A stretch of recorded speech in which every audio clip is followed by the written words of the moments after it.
Привет! Сегодня я затрону довольно необычное место. Речь пойдет про Баренцево море. Море снежных зарядов. Совсем не курортное место, с суровым климатом. Но это вовсе не означает, что его не стоит повидать. К тому же к нему не так сложно добраться. До середины 19 века море именовалось как Мурманское или Русское. Граничит с Россией и Норвегией. Площадь 1 миллион 424 тысячи квадратных километров, что примерно равняется площади Перу. Неглубокая. В среднем глубина от 100 до 300 метров. Точная максимальная неизвестна. Примерно 600 метров. У острова Медвежий. Объем 282 тысячи кубических километров. Юго-западная часть зимой не замерзает. Тем оно и отличается от большинства других северных морей, что даже зимой не сковано льдом. Бесконечные туманы здесь – это норма. Самый крупный порт – Мурманск. Соленость воды 35 промилле, что равняется солености Мирового океана. Для лучшего понимания, Черное море около 20 промилле, а Мертвое – до 350. В северной части часто встречаются айсберги. Приливы сильные, до 6 метров. Грунт, ил и песок.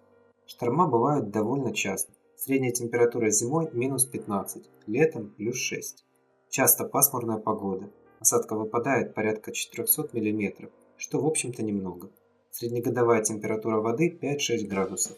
Максимально возможная в августе у берегов до плюс 12.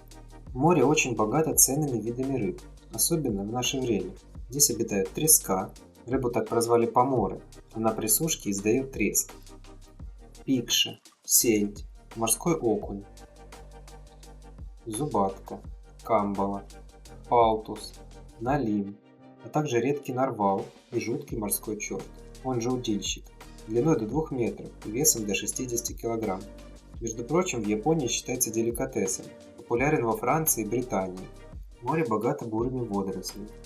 На побережье птичьи базары, кайры, чайки, маевки, тупики, которые могут пробывать под водой до 3 минут. Глупыши, которых, кстати, прозвали так за верность птенцам. Самка глупыша не улетает, даже если человек подойдет к ней вплотную. В 20 веке был завезен камчатский краб, который смог приспособиться к новым условиям. На дне можно встретить морские звезды и ежи. Баренцево море довольно чистое, особенно по сравнению с другими европейскими. Не могу не рассказать про морехода Вильяма Баренца, в честь которого в 1853 году и назвали море. А вот ранее поморы называли его Студенец. В одной из комнат морского музея в голландском городе Гааге стоит большая модель деревянного дома. Передняя стенка его снята.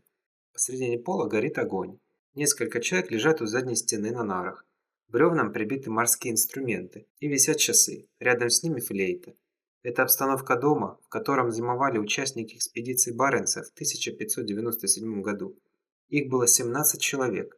Никому из европейцев, кроме русских поморов, не приходилось еще зимовать в таких высоких широтах.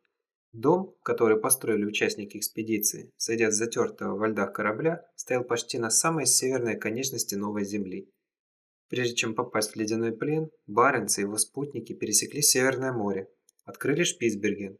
Они не знали о путешествиях туда русских в тот момент. Обогнули Новую Землю. Удивительные люди прожили почти год под крышей этого дома.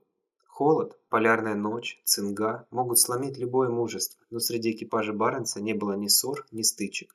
Когда настало лето и море очистилось, голландцы не сумели вывести корабль из бухты, забитой льдом. Ушли на 2 лодках на юг. Голод и болезни преследовали их в пути. Встреча с поморами спасла голландских моряков от гибели.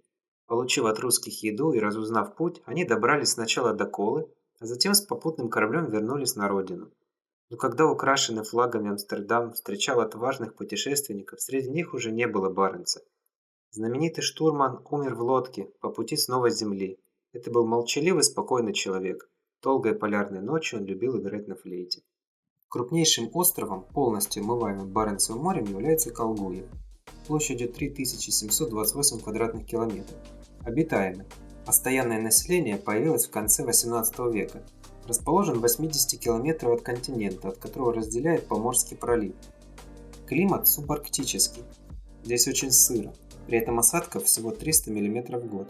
Температура падает до минус 40, а вот летом средняя до плюс 10. Единственный поселок на острове – Бугрино, с населением примерно 300 человек. и примерно столько же вахтовых работников на нефтяном месторождении. Основные занятия местного населения – оленеводство и рыболовство. В 2013-2014 годах произошло неприятное событие. Из-за отсутствия достаточного количества корма на острове катастрофически сократилось количество оленей с 12 тысяч до 300 голов, что практически уничтожило оленеводческую деятельность. На острове произрастает береза карликовая, несколько видов ивы. Фауна не так разнообразна и мало изучена по сравнению с любыми другими европейскими островами. Точно известно об обитании белых медведей, песцов, зайцев, моржей. Добраться до острова можно на вертолете из Нарьян-Мар. На этом я буду заканчивать. Всем спасибо за просмотр. До скорых встреч!